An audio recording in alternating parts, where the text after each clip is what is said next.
everyone. Today I'm here to tell you how a pop tab inspired me to upcycle. It all started when a friend of mine saw me opening a can and asked me to keep the pull tab. Yes, I know what you're thinking, because I thought the same. Well, she was on a tab collection journey to build wheelchairs. Building wheelchairs and sending them to homeless people in developing countries. Just from tabs. For me, this was genius. If one tab can change someone's life, what about the big stuff? I went and looked at my recycling bin. Plenty of stuff that are much bigger than a tab. But here's the problem. We often feel a sense of satisfaction when we throw something in our blue bins. But have you ever wondered if what we're recycling is actually getting recycled? What happens next? If you didn't know, about half of Canada's recycling exports used to go to China. But in 2018, China shut its doors to the world.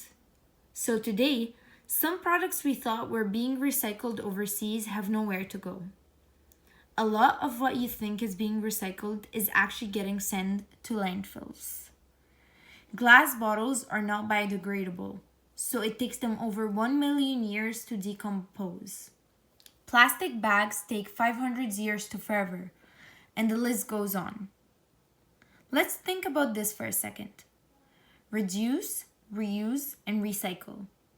Have you ever noticed that recycling comes last on the list? This is for a reason.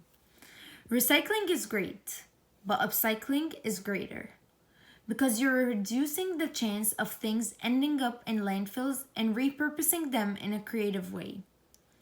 Our recycling bins don't necessarily look like the bags of tabs my friend was collecting. Our bins include lots of materials, colors, transparencies, and weights. So the sorting process is costly and it is hard to gather a significant amount of matching plastic or materials. And so, they end up in landfills. Instead of jumping to recycling, let's focus on reduce and reuse and break them down to 4 R's.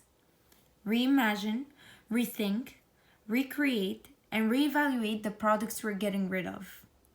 If we go through the 4 R's, reusing these products will be much easier. For my Genius Hour, I wanted to explore the reusing step, or what we can call upcycling. Instead of seeing a tomato sauce bottle as trash, you can reimagine it as a vase that displays flowers.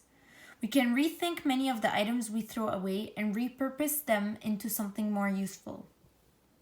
You can recreate fabric, plastics, and glass into more useful items. And last, reevaluate the things you have at home. And this is exactly what I decided to do for my upcycling project. Because one man's trash is another man's treasure, let's reimagine the future where art truly is for everyone. Rethink waste as viable materials. Recreate art to alleviate poverty.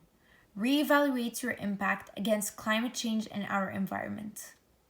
Let's be part of the creative reuse process and transform waste and unwanted things into new and better looking artistic products. I never really upcycled, but the last 6 weeks were truly an eye-opening experience. I felt better every time I upcycled something that's been sitting in my closet or garage. So today, I challenge you to look around. All that clutter used to be money. Start today by upcycling your own thoughts. Think how to make a change. And most importantly, don't think outside the box. Think inside it.